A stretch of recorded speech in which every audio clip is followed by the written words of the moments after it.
Hello student, तो कैसे हो आप सब लोग। आपका अपना भाई एक बार और आ गया एक और नई वीडियो के साथ। जो हमारी प्रीवियस इसकी सीरीज चल रही है पॉलिटेक्निक में, उसमें 2019 का हम लोग पेपर कर रहे थे, जिसमें हम लोग 1 से लेकर 30 तक के क्वेश्चन को मेरे भाई लोग कंप्लीट कर चुके हैं। यहाँ पर इस वीडियो में हम लोग 31 से लेकर 50 तक के क्वेश्चन को करने वाले मैथ का। और फिजिक्स केमिस्ट्री की जो वीडियो आती है वो अलग आएंगी, आपको पता ही होगा। देखिए यहाँ पर 31 से हम लेकर 50 तक के क्वेश्चन करने वाले बहुत ही अच्छे अच्छे प्रश्न है। ध्यान से देखेंगे मेरे भाई लोग, अच्छे से आपको जरूर समझ में आएगा। देखिए क्वेश्चन जो 31वां है बहुत ही अच्छा प्रश्न है। देखिए क्या कर रहा है, दिए गए चित्र में x का क्या मान होगा वही मेरे दोस्त बताना है। कह रहा है दिए गए चित्र में, इस चित्र में x की वैल्यू क्या होगी वही हमें बताना है। देखिए a b और c, यहाँ पर देखिए एक चीज इंपॉर्टेंट चीज यह होता है कि त्रिभुज के तीनों कोणों का योग क्या होता है मेरे भाई, कि त्रिभुज के तीनों कोणों का योग 180 के बराबर होता है। यानी कि आप कह सकते हो मेरे भाई कि कोण a प्लस कोण b प्लस कोण c बराबर हो जाएगा 180 अंश की। यह मेरे दोस्त मेरे भाई होता है। अब देखिए यहाँ पर कोण ए की जो वैल्यू दिया है x प्लस 15 डिग्री, कोण बी की दिया है x माइनस 15 डिग्री, अब कोण सी की दिया है x प्लस 3 डिग्री। तीनों वैल्यू यहाँ पर रखिए, सोल्व कर दिए हमारा आंसर आ जाएगा। क्योंकि हमसे x की तो वैल्यू पूछ रहा है मेरे भाई क्वेश्चन में, वही बतानी है, तो हम लोग बताने का कार्य करते हैं। यहाँ पर देखिए क्या हो जाएगा आपका, आराम से यहाँ पर x plus 15 plus x minus 15, क्योंकि b की वैल्यू है वो, plus x minus plus sorry 30 degree, क्योंकि वो सी की वैल्यू बराबर 180 के बराबर। देखिए x और x जुड़ेंगे कितना हो जाएगा, 3x हो जाएगा।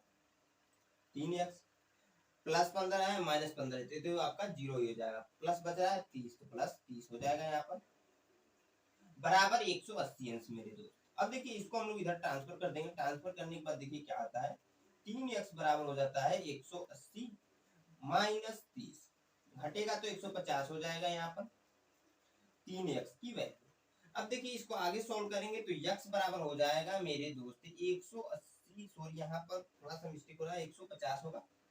150 बटे क्या 3, 3 से काटेंगे तो ये कट जाएगा 50 बार में आपका, तो x बराबर आ जाएगा मेरे दोस्त 50 डिग्री। यही हमसे पूछ रहा था, x का मान बताइए, हमने निकाल दिया ऑप्शन नंबर बी वाला से। तो कितना आसान प्रश्न था, इजी प्रश्न था। जो बेसिक कॉन्सेप्ट यह था कि त्रिभुज के तीनों कोणों का योग आपको पता है, क्वेश्चन आप आसानी से कर ले जाओगे। मैं इसको मिटाकर अपने 32वें क्वेश्चन करता, वो भी अच्छा प्रश्न है, ध्यान से देखिएगा जरूर समझ में आएगा। एक चीज मैं और मेरे भाई लोग कहना चाहता हूँ कि बहुत सारे भाई लोग क्या करते हैं, वीडियो को तुरंत प्ले करके चले जाते हैं, इस बेस पर जज कर लेते हैं कि भाई से सब्सक्राइबर कम है तो अच्छा नहीं बता रहा। मैं हमेशा बोलता हूँ वीडियो के एटलीस्ट 10 से 15 मिनट वॉच कीजिए, उसके बाद जाइए अगर आपको नहीं समझ में आ रहा है तो। लेकिन अगर आपने ये क्वेश्चन यहाँ पर मैंने जब बताया आपको समझ में, आई होप आ रहा होगा, नहीं समझ में आया तो कमेंट बॉक्स में कमेंट कर पूछिए, ना कि तुरंत चले जाते हैं आप लोग। अपनी प्रॉब्लम को बताइए, शेयर कीजिए, तभी तो मैं जानूंगा क्या आपको प्रॉब्लम है, किस टॉपिक की वीडियो चाहते हैं, इसके बारे में जरूर बताइए। वीडियो अभी तक अच्छी लग रही है तो लाइक कर दीजिएगा, दोस्तों के साथ शेयर कर दीजिएगा, और हमारे चैनल पहली बार विजिट कर रहे हैं सब्सक्राइब जरूर कर लीजिएगा। मैं इसको मिटाकर 32वें क्वेश्चन बताता हूँ, अच्छा प्रश्न होगी, ध्यान से देखेंगे जरूर समझ में आएगा।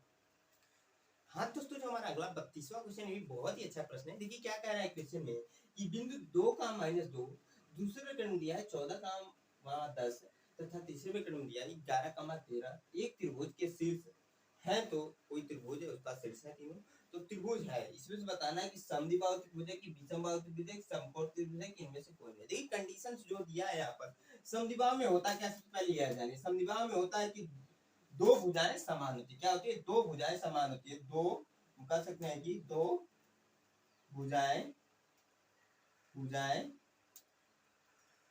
समान होती है। इसमें यह होता है कंडीशन, इसमें यह होता है कि आपका कोई भी भुजा या कोण समान नहीं। इसमें यह होता है आपका कि एक कोण 90 अंश होता है, एक कोण 90 अंश होता है। और यहाँ पर एक चीज इंपॉर्टेंट यहाँ पर बन जाता है कि इसमें क्या होता है कि एक जो भुजाएं इसकी होती है, इसमें एक कोण 90 अंश होता है, सबसे पहला कंडीशन ये होता है। इसमें जो भुजाएं होती हैं, एक भुजा जो होती है अन्य दो भुजाओं के योग की वर्ग के बराबर होती है। यानी कहने का मतलब यह है कि कर्ण का आपने पढ़ा होगा समकोण में, कर्ण का स्क्वायर जो बराबर होता है आपके दोनों भुजाओं के वर्ग के योग की, तो वह कंडीशन शायद अप्लाई हो जाए। कोई भी इसमें से एक कंडीशन अप्लाई हो जाएगा जब इस क्वेश्चन को हम लोग करेंगे। देखिए इस क्वेश्चन को हम लोग करते हैं, त्रिभुज के देखिए 3 शीर्ष दे रखे हैं। मान लीजिए हमने एक छोटा सा नन्हा सा त्रिभुज यहाँ पर बना लिया मेरे दोस्त। हमने क्या किया, यहाँ पर एक त्रिभुज बना लिया, इसको नाम दे दिया ए, इसको नाम दे दिया बी, इसको नाम दे दिया क्या सी। इसका है आपका पॉइंट 2 का -2, इसका पॉइंट है आपका 14 का 10, और इसका पॉइंट है मेरे भाई 11 का क्या है 11 का। यह 3 पॉइंट है आपकी। इसको कैसे सोल्व करेंगे, तो दूरी का जो आपने फार्मूला पढ़ा होगा उसी की सहायता से हम लोग सोल्व करने वाले हैं। तो ए बी बराबर दूरी का आपने फार्मूला पढ़ा होगा, मैं यहाँ पर नोट कर दे रहा हूँ, पहला काम कर रहा हूँ। दूरी का जो फार्मूला होता है आपका होता है कड़ी में x2 माइनस x1 का whole square plus y2 minus y1 का होल स्क्वायर, यह फार्मूला होता है मेरे दोस्त। इसी फार्मूले को यहाँ पर अप्लाई करना है और सारी चीजों को निकालना है। देखिए हम लोग क्या करेंगे, जब ए बी में निकालेंगे, मैं डायरेक्टली करता हूँ, कड़ी में हो जाएगा। आप इसको x2 मान लीजिएगा, इसको x1 मान लीजिएगा, तो आपका क्या हो जाएगा यहाँ पर 14 माइनस 2, क्योंकि x2 माइनस x1 हमने इसको x2 मान लिया, इसको x1 मान लिया, इतने के लिए यह समझिए। इसका होल स्क्वायर प्लस आपका हो जाएगा 10, यहाँ पर देखिए माइनस है और यहाँ पर y1 की जो वैल्यू है सॉरी वो माइनस का 2, माइनस और माइनस बुरा होगा तो प्लस हो जाएगा, प्लस का यहाँ पर 2 आ जाएगा इसका होल स्क्वायर। इसको सोल्व करेंगे तो देखिए क्या हो जाएगा मेरे दोस्त, यहाँ पर देखिए 12 का स्क्वायर हो जाएगा प्लस यहाँ पर भी 12 का स्क्वायर हो जाएगा, क्योंकि यहाँ पर घट रहा है यहाँ पर जुड़ रहा है। तो 144 एक ब्रैकेट में प्लस 144, दोनों को सोल्व कर रहे हैं तो वो हमारा आ रहा है। इसको क्या दिए जोड़ेंगे तो 288 होगा, क्या होगा 288। इसको आप कड़ी में जो वैल्यू बाहर निकल रही रहेगी उसको हम बाहर निकालते हैं, तो हमें पता नहीं तो हम क्या करते हैं इसका गुणनखंड कर लेते हैं। गुणनखंड करते हैं, मैं जल्दी से करता हूँ गुणनखंड। 2 4 सॉरी 1, हाँ ये हो जाएगा, फिर 2 से काटेंगे तो 7 और 2 हो जाएगा, फिर 2 से काटेंगे तो 3 और 6 हो जाएगा, फिर 2 से काटेंगे तो आपका 18 हो जाएगा, फिर 2 से काटेंगे तो 9 हो जाएगा, फिर 3 से काटेंगे 3 बार में, फिर 3 से काटेंगे तो एक बार में। देखिए यहाँ पर पेयर किसके बनाएंगे, 2 का पेयर यहाँ बन जाएगा, 2 का पेयर यहाँ बन जाएगा, 3 का यहाँ, फिर एक पेयर बन जाएगा, यानी कि 2 का पेयर बनाकर कड़ी से बाहर निकालते जो वैल्यू पेयर बन जाती है। यहाँ पर देखिए 1 2 का पेयर नहीं सिर्फ और सिर्फ बन रहा, बाकी का बन रहा है, यानी कि 2 दूना 4 ऐसे करते हैं और 4 3 12, यानी कि ए बी की जो वैल्यू आ जाएगी मेरे दोस्त, ए बी की वैल्यू आ जाएगी 12 कड़ी में 2, ये आ गई ए बी की वैल्यू निकल कर आ गई। अब देखिए इसी प्रकार से हम लोग AC की वैल्यू निकालेंगे, BC की वैल्यू निकालेंगे। जब त्रिभुज की तीनों भुजाओं की वैल्यू निकालेंगे तभी तो पता चलेगा कौन सा आपका त्रिभुज है, चाहे कौन सा कोण है, यह तभी तो हमें पता चलेगा मेरे दोस्त।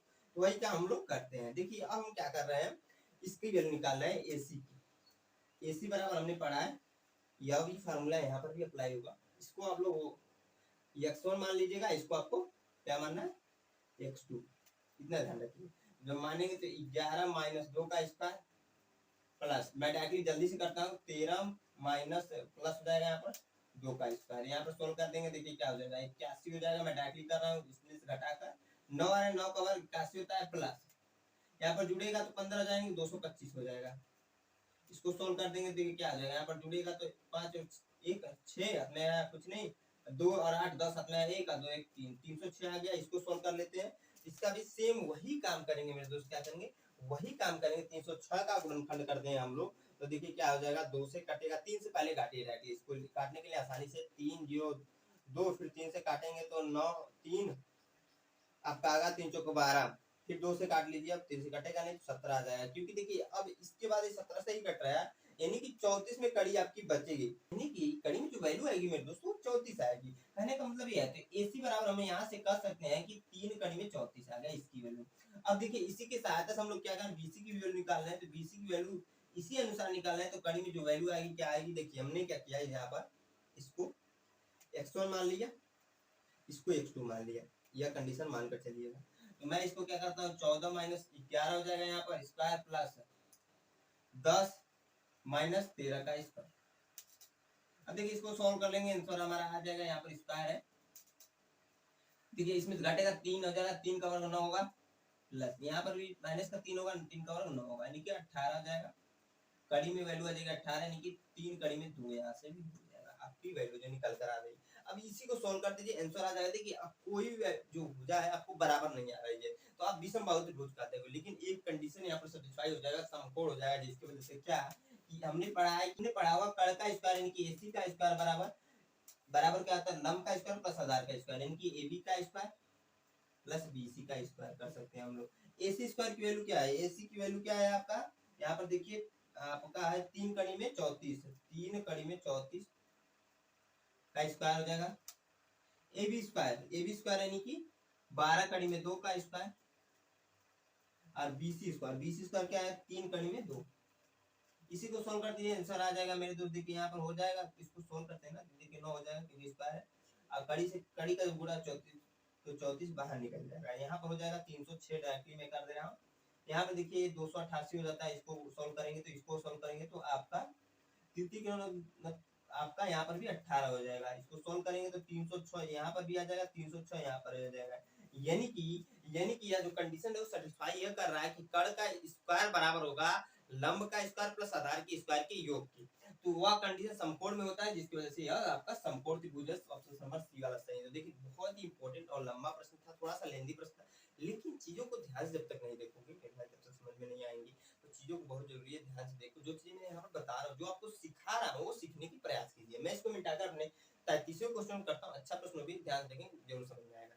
हाँ दोस्तों, जो हमारा अगला 33वां क्वेश्चन है वो भी बहुत ही अच्छा प्रश्न है, ध्यान देखिए। छोटा क्वेश्चन आसान प्रश्न है। क्या कह रहा है, एक समकोण के दो शीर्ष दिया 3 का 5 और तथा -4 का -6 है, तो यदि त्रिभुज का केंद्रक दिया है तो क्या दिया केंद्रक आपका 4 का 3, वो तो त्रिभुज का तीसरा शीर्ष क्या होगा वही हमें बताना है। देखिए हमने केंद्रक का फार्मूला पढ़ा है, केंद्रक का फार्मूला पढ़ा है कि केंद्रक बराबर जो होता है हमारा दोस्त मेरे भाई x, y होता है। केंद्रक आपने दे रखा है यहाँ पर क्वेश्चन में हमारे 3, 4 बराबर होता है आपका x1 plus x2 plus x3 बटे 3 के और y1 plus y2 plus y3 बटे के 3 के। देखिए यहाँ पर इंपॉर्टेंट चीज क्या है, केंद्रक की वैल्यू दे रखा है मेरे दोस्त 4 का 3, मेरे भाई क्या दिया है 4 का 3, और x1 plus x2 plus x3 की वैल्यू हमें निकालना है।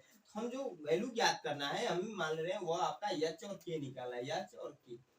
यहाँ पर इसको x3 मान लीजिएगा, इसको y3 मान लीजिएगा। यहाँ पर ये x1 हो जा रहा है, ये आपका x2 हो जा रहा है, ये आपका y1 हो जा रहा है, ये आपका y2 हो जा रहा है। ये इतना ध्यान रखिए।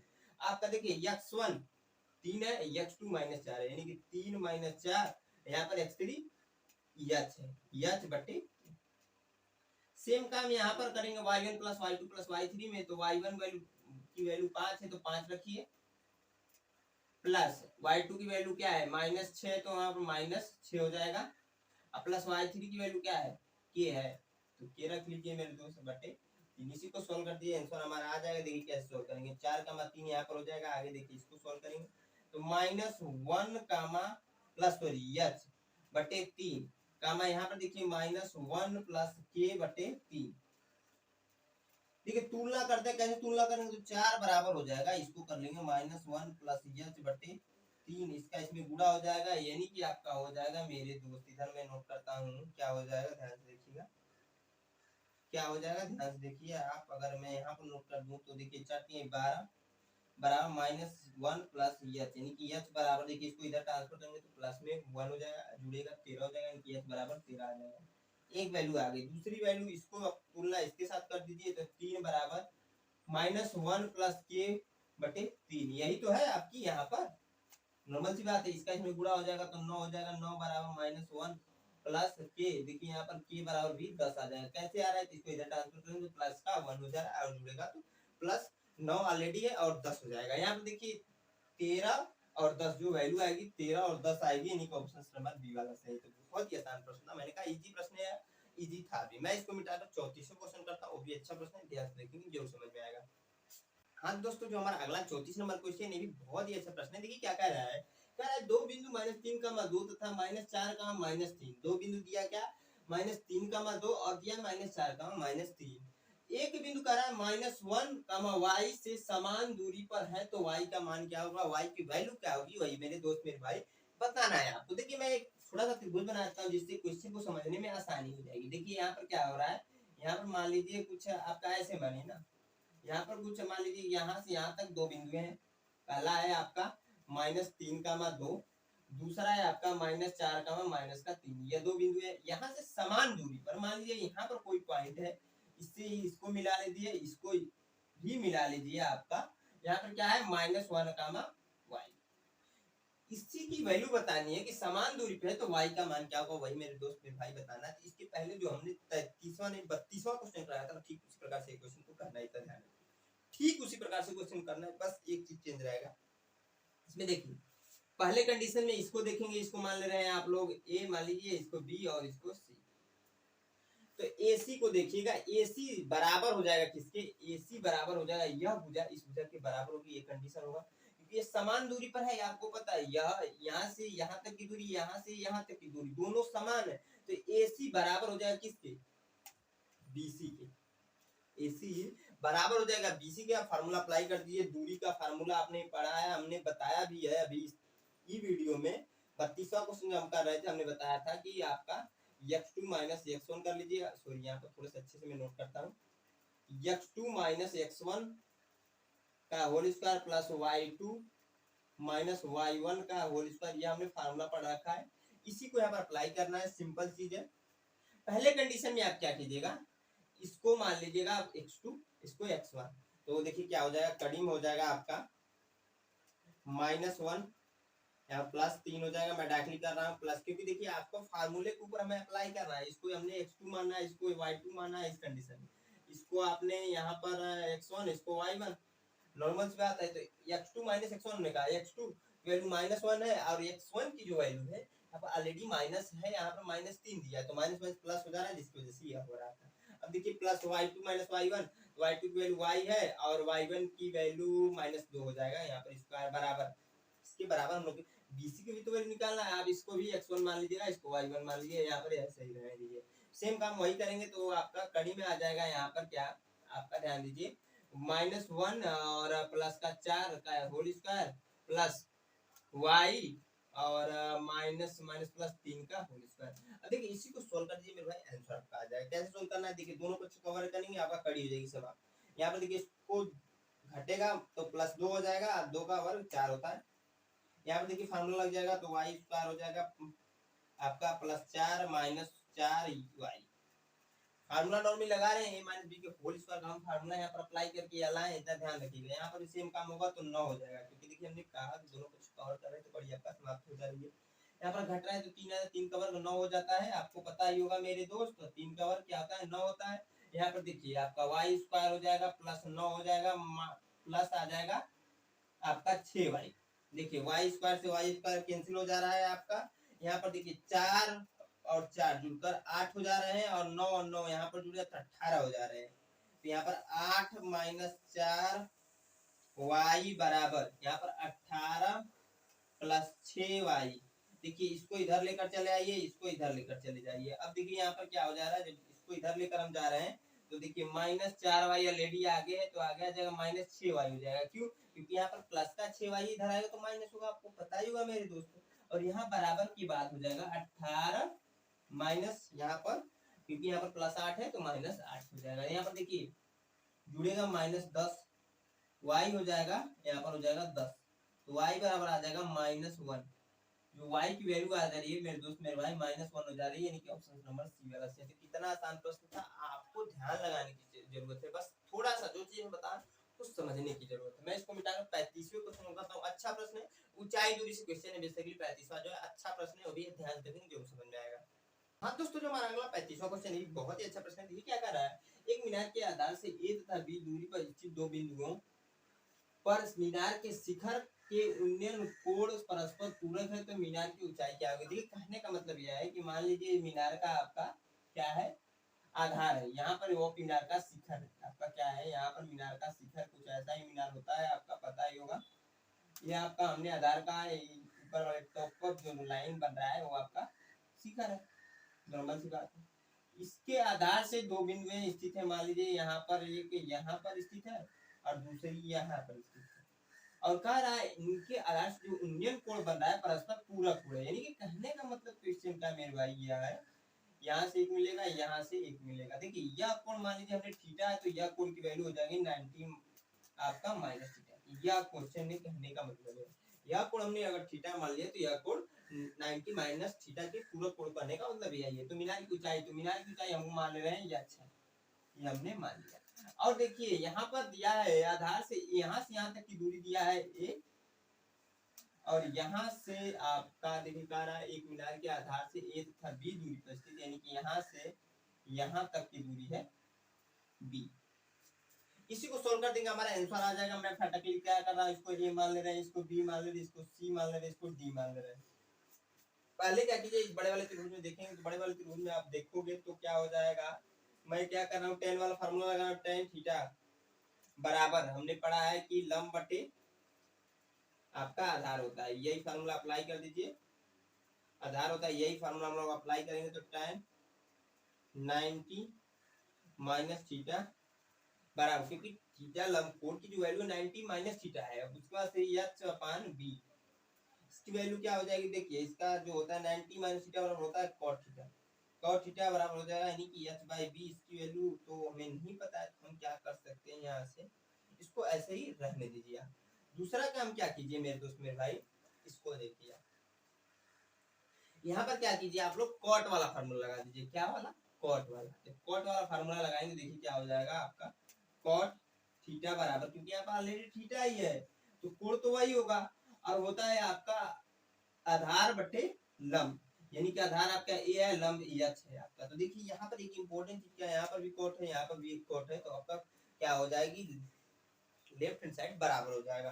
जब लेफ्ट हैंड साइड बराबर, समीकरण में इसको एक मान लीजिए, समीकरण नंबर 2 इसको मानकर अगर लेफ्ट साइड बराबर करेंगे तो यानी कि आ जाएगा h बाई बी बराबर a बाई h, इसका इसमें गुणा हो जाएगा तो h स्क्वायर हो जाएगा, कि हमें ऊंचाई ज्ञात करनी है, a b हो जाएगा, यानी कि h बराबर आ जाएगा कड़ी में a b, यही आपका आंसर हो जाएगा। इतना आसान प्रश्न था आपका, ऑप्शन नंबर ए वाला सही है। तो बहुत ही आसान प्रश्न था, मैंने आसान से आपकी बताने की, आपको समझाने की कोशिश भी किया। इसको मिटाकर मैं 36वें क्वेश्चन करता हूँ, बहुत ही अच्छा क्वेश्चन होगी, थोड़ी सी वीडियो लंबी होगी मेरे दोस्तों, क्योंकि 20 क्वेश्चन हमें करने हैं और 20 इंपॉर्टेंट क्वेश्चन है, और मैं डिटेल से आपको बता रहा हूँ। थोड़ा सा मैं जल्दी नहीं इसलिए भी चल रहा हूँ क्योंकि बहुत सारे भाई लोग को समझ में नहीं आता जो चीज बताता है, तो मैं चाहता हूँ कि जो चीजें बता रहा हूँ उसको समझिए आप पहले, क्योंकि आप, मैं इस क्वेश्चन को पता है कितने मिनट में कर दूंगा, 1 से 1.5 मिनट में कर दूंगा।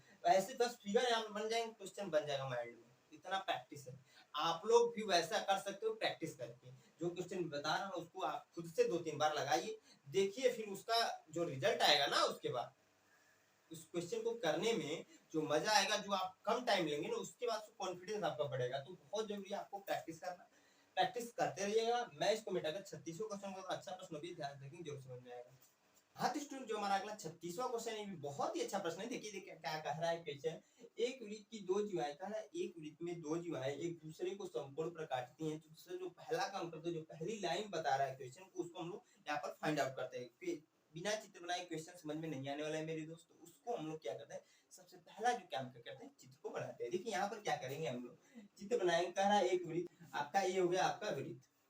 अब देखिए इसमें कह रहा है दो जीवाएं एक दूसरे को समकोण पर काटती है। हम क्या कर रहे हैं, इधर से एक जीवा डाल दे रहे हैं, इधर जीवा क्या होता है, वृत्त की दो बिंदुओं से जो रेखा बनी होती है उसी को हम लोग वृत्त की जीवा कहते हैं, आपको पता ही होगा।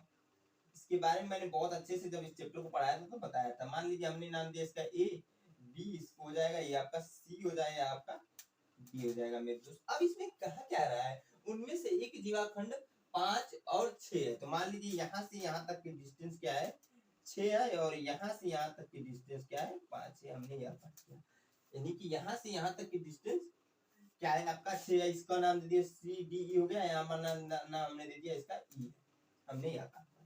जबकि दूसरी जीवा के खंड 10 और 3 है। क्या है भाई, जबकि दूसरी जीवा के खंड क्या है, 10 और 3 है। अब मान लीजिए यहाँ से यहाँ तक की डिस्टेंस क्या है, 10 है, क्या है 10 है, और यहाँ से यहाँ तक की डिस्टेंस क्या है आपका, अच्छे से मैं नोट करता हूँ, 3 है। यह हो गया। अब कह रहा है मेरे दोस्त मेरे भाई, वृत्त का व्यास क्या हुआ, यही मेरे भाई बताना है। तो देखिए मान लीजिए हमने कर दिया, यहाँ पर वृत्त का केंद्र है।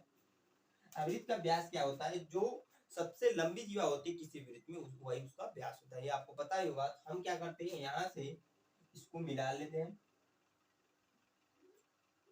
ये आपकी वृत्त की त्रिज्या होगी, यहाँ से इसको भी मिला देते हैं। यहाँ से क्या करते हैं हम लोग, रेखा ऐसे जीवा पर लंब डाल देते हैं, उसके केंद्र से इधर भी हमने लंब डाल दिया, ई हो गया, ये आपका एफ हो जाएगा, ये आपका जी हो जाएगा। अब देखिए हम लोग कैसे सोल्व करेंगे मेरे दोस्त मेरे भाई, आपका एक केंद्र ओ हमने मान दिया।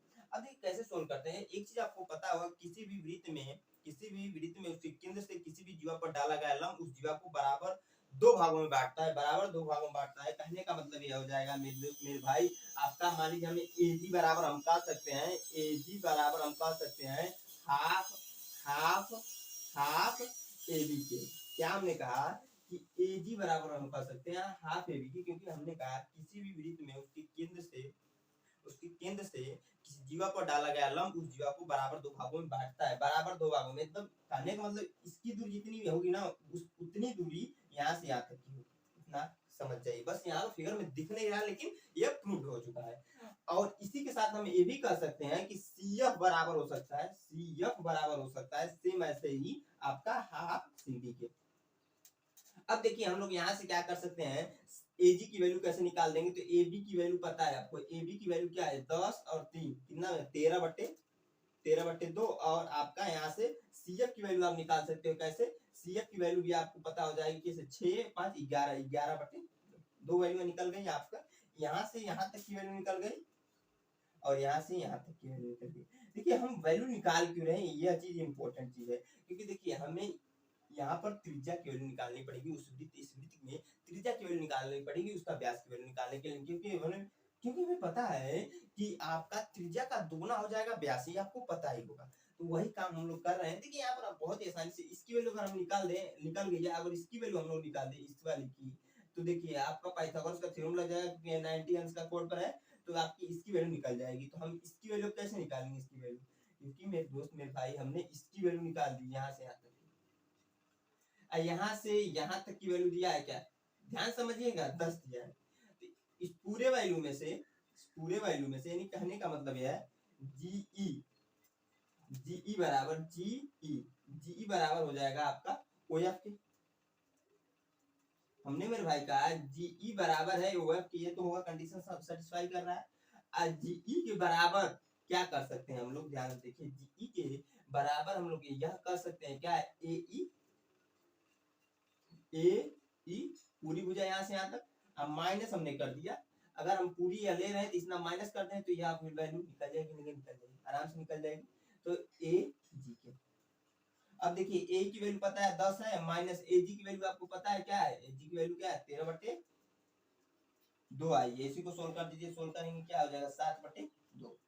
तो आपका देखिए जीई की वैल्यू आ गई 7/2 यानी कि OF की वैल्यू आ गई 7/2। तो आप आराम से यहाँ पर पाइथागोरस का थ्योरम लगाएंगे, सॉल्व कर देंगे, क्योंकि देखिए इसकी वैल्यू निकल गई, इसकी वैल्यू निकल गई, तो हम इसकी वैल्यू निकाल सकते हैं, इसका दुगना हो जाएगा आपका वृत्त का व्यास, क्योंकि ये आपकी त्रिज्या है। तो हम पाइथागोरस का थ्योरम लगाएंगे तो आपको पता होता है कर्ण का स्क्वायर यानी कि OC का स्क्वायर बराबर लंब का स्क्वायर यानी कि OF का स्क्वायर प्लस आधार का स्क्वायर यानी कि CF का स्क्वायर। बस इसी को सॉल्व कर दिए, आंसर आ जाएगा हमारा OC स्क्वायर को आने दीजिए OF की वैल्यू क्या है 7/2 है, तो 7/2 का स्क्वायर प्लस CF की वैल्यू क्या है CF की वैल्यू है यहाँ पर 11/2 तो 11/2 का स्क्वायर। इसी को सॉल्व करेंगे मेरे दोस्त को, यहाँ पर देखिए 49 हो जाएगा, जब हम लोग स्क्वायर करेंगे तो यहाँ पर 4 आ जाएगा, प्लस यहाँ पर 121 हो जाएगा, बट्टी 4 आ जाएगा, भिन्न का जोड़ लीजिए, आपका नॉर्मली 4 आपका एलसीएम हो जाएगा। तो जोड़ेंगे, मैं डायरेक्टली जोड़ता हूँ क्योंकि दोनों आपका हर समान डायरेक्टली जुड़ेगा, नॉर्मल सी बात है। तो 170 आ जाएगा, 170 आ जाएगा। अब देखिए आप क्या कीजिएगा मेरे दोस्त, यहाँ पर OC स्क्वायर है, तो OC की वैल्यू जब निकालोगे ना तो आपका आ जाएगा कड़ी में 170/2, क्या आ जाएगा कड़ी में 170/2, हाँ सही 170/2 आ जाएगा आपका, नॉर्मल सी बात है। अब देखिए इसको हम क्या कर सकते हैं कि हमें देखिए OC की वैल्यू निकाली, इसके ठीक दुगना हो जाएगा AC की वैल्यू, क्योंकि हमें व्यास निकालना है तो AC बराबर हो जाएगा 2OC के। तो देखिए क्या हो जाएगा, यहाँ पर गुणे में है, इसका मतलब यही है 2 × 170/2, 2 से आपका कैंसिल हो जाएगा यहाँ पर, तो आ जाएगा आपका 170 कड़ी में, यही आपका आंसर होगा मेरे दोस्त मेरे भाई, ऑप्शन नंबर सी वाला सही। मैंने ये इसीलिए यहाँ पर काटा नहीं था, जिसकी वजह से हमने यहाँ पर आसानी से 2 से कैंसिल कर दिया, आपका कड़ी में 70 आपका आंसर हो जाएगा। बहुत ही आसान प्रश्न था, थोड़ा सा आप लोग कंफ्यूजन हो रहा होगा क्योंकि यहाँ पर देखिए बहुत सारी चीजें ऐसी थी जो कैलकुलेट करनी थी आपको खुद से, तो थोड़ा सा ध्यान लगाने की जरूरत है। मैंने आई होप बहुत अच्छे से बताने की कोशिश की है, आई होप आप लोग को समझ में आया होगा। कहीं पर भी डाउट्स है तो मैं हमेशा कहता हूँ कमेंट बॉक्स में कमेंट करके जरूर बताइए, मैं इसको मिटाकर मैं 37वें क्वेश्चन करता हूँ। अच्छा प्रश्न भी, ध्यान से देखेंगे जरूर समझ में आएगा। हाँ तो जो हमारा 37वां क्वेश्चन बहुत ही आसान प्रश्न है, ध्यान से देखने की बस जरूरत है, बहुत इजी प्रश्न, छोटा क्वेश्चन, बस समझने की आपको जरूरत है। कह रहा है कि समांतर चतुर्भुज के दो असमान कोणों का अनुपात दिया है, 2 संबंधित 3 हो, तो समांतर चतुर्भुज के कोणों का माप क्या होगा ये भी बताना है। समांतर चतुर्भुज होता कैसे है यह ध्यान दीजिए। मान लीजिए आपका समांतर चतुर्भुज है, इसमें देखिए कंडीशन से ये होता है कि दो भुजाएं एक दूसरे की समान होती है, यह भुजा इस भुजा की समान होगी, यह भुजा इस भुजा की समान होगी। इसमें एक चीज नहीं होता कि कोण कितने अंश का है ये हमें नहीं पता है, समांतर लेकिन चतुर्भुज है। यहाँ पर मान लीजिए आपका या दिया 3 संबंधित दो, हमने मान लिया माना जो भुजाएं हो जाएगी मेरे दोस्त भाई 3x और कमा 2x, इसको मान लीजिए आपका 3x है और इसको मान लीजिए आपका 2x, हमने ऐसे कंडीशन में माने जल्दी से क्वेश्चन को करने के लिए। अब देखिए इन दोनों कोण का आयु 180 के बराबर होगा, यह कंफर्म होता है समांतर चतुर्भुज में। तो हम कह सकते हैं कि 3x प्लस 2x बराबर हो जाएगा आपका क्या 180 अंश के। इसको सोल्व कर दिए आंसर आ जाएगा 5x आपका हो जाएगा बराबर 180 और यहाँ पर सोल्व हो जाएगा तो 180 बराबर यहाँ पर 5 आ जाएगा, क्योंकि देखिए यहाँ पर क्या हो जा रहा है, इधर गुणे में इधर आगे भाग में कन्वर्ट हो जाएगा, 5 से कट रहा है कितने बार में 3 और 6 36 बार में, तो x बराबर आपका क्या आ जा रहा है, x बराबर मेरे दोस्त मेरे भाई x बराबर थोड़ा सा मैं अच्छे से नोट कर देता हूँ 36 आ जाएगा, x बराबर 36 आ गया। अब देखिए x बराबर जब 36 आ गया मेरे दोस्त मेरे भाई, जब x बराबर 36 आ गया, हमने कहा है कि जो दोनों भुजाएं 3x और 2x माना है, तो देखिए इसको निकालेंगे तो क्या हो जाएगा 3 गुणे 36, तो क्या आ जा रहा है डायरेक्टली करना है 36 18 हाथ में 1 3 3 9 1 10 108 आ गया एक भुजा की लंबाई, और दूसरे को 2x गुणे 36 कर लीजिए, तो इसको सोल्व करेंगे तो 72 आ जाएगा। देखिए आपका 108 और क्या हो जाएगा 72, नहीं ऑप्शन नंबर ए वाला से। देखिए इतना आसान प्रश्न था, बस समझने की जरूरत है। वैसे ऐसे हम लोग लिखते नहीं, लेकिन हमें क्वेश्चन सिर्फ और सिर्फ सोल्व करना होता है पॉलिटेक्निक एग्जाम में, इसलिए मैंने थोड़ा शॉर्टकट फॉर्म में बताया है। मैं इसको मिटाकर 38वें क्वेश्चन बताता हूं, अच्छा प्रश्न भी ध्यान से देखेंगे मेरे भाई तो जरूर समझ में आएगा। दोस्तों जो हमारा अगला 38वां क्वेश्चन अभी बहुत ही अच्छा प्रश्न है, ध्यान से देखिए क्या कह रहा है क्वेश्चन। क्वेश्चन कह रहा है रविवार को 845 व्यक्ति चिड़ियाघर गए, रविवार के दिन चिड़ियाघर में 845 व्यक्ति घूमने के लिए गए। क्वेश्चन में यह बोल रहा है तो सोमवार को कह रहा है केवल 169 व्यक्ति गए, लेकिन अगले उसके दिन सोमवार क्या होगा कि 169 व्यक्ति ही जा पाए, क्योंकि देखिए इतवार को आपको छुट्टी होती है इसलिए ज्यादा व्यक्ति गए, और सोमवार को काम शुरू हो जाता है जिसकी वजह से काम शुरू हो जाता है, बच्चों का स्कूल शुरू हो जाता है, जिसकी वजह से मात्र 169 व्यक्ति गए जा पाए वहां पर। अब कह रहा है चिड़ियाघर में सैर करने वाले व्यक्तियों की संख्या में सोमवार को कितने प्रतिशत की कमी आ गई, यही मेरे दोस्त मेरे भाई बताना। तो कैसे इस क्वेश्चन को सोल्व करेंगे, ध्यान देखिए बहुत ही अच्छा प्रश्न है, इजी प्रश्न है, लेकिन कैसे सोल्व करेंगे देखिए हम क्या कर सकते हैं। सो रविवार को कितने व्यक्ति गए, रविवार को आपका रविवार को कितने व्यक्ति गए, तो 845 व्यक्ति रविवार को गए। अब देखिए रविवार को जब 845 व्यक्ति गए, आज सोमवार को कितने व्यक्ति गए, सोमवार को कितने व्यक्ति गए, मैं डायरेक्टली लिख नहीं रहा हूँ इसलिए क्योंकि हमें लिखना जरूरी नहीं होता है, मेरे दोस्त क्वेश्चन को सोल्व करते हैं 169 यानी कि 169 आदमी। अब कह रहा है चिड़ियाघर में सैर करने वाले व्यक्तियों की संख्या में सोमवार को कितने परसेंट कमी आई, वही हमें बताना है। तो प्रतिशत कमी निकालने के लिए देखिए मेरे भाई क्या करना पड़ेगा कि अगले दिन उससे कितने व्यक्ति कम गए वह निकालना पड़ेगा ना। तो व्यक्तियों की कमी की संख्या, व्यक्ति की कमी कितने हो रहे हैं, कमी संख्या अगर हम निकाल दें व्यक्ति कितने कम हो रहे हैं अगले दिन, यह निकालना है मेरे दोस्त। सोमवार को कितने अगले दिन कम हो जा रहे हैं वह निकालना है। तो देखिए क्या करना पड़ेगा, 845 में से माइनस कर दे 169 को, तो हमें निकल जाएगा कितने व्यक्ति अगले दिन नहीं गए, कितने कम हुए हैं वो तो पता चल जाएगा ना। देखिए 15 में से 9 हजार 6 हो जाएगा, और आपका यहाँ पर 13 में से 6 हजार कितना हो जाएगा 7 हो जाएगा, क्योंकि देखिए और यहाँ पर 7 में से 676 आदमी जो है कम गए हैं अगले दिन सोमवार को। कहने का मतलब है व्यक्तियों की जो कमी की संख्या हुई 676 हो जाएगी। अब देखिए आप बहुत ही आसान है, बहुत आसानी से निकल जाएगा। आपको जो प्रतिशत कमी निकालने के लिए मेरे दोस्त प्रतिशत कमी निकालने के लिए आप कुछ करने की जरूरत नहीं है, बस क्या कीजिए 676 से बटे कर दीजिए, भाग दीजिए 845, आप गुणे कर दीजिए 100, बस इसी को सोल्व कर दीजिए आपको परसेंटेज निकल जाएगा, यहाँ परसेंटेज आ जाएगा।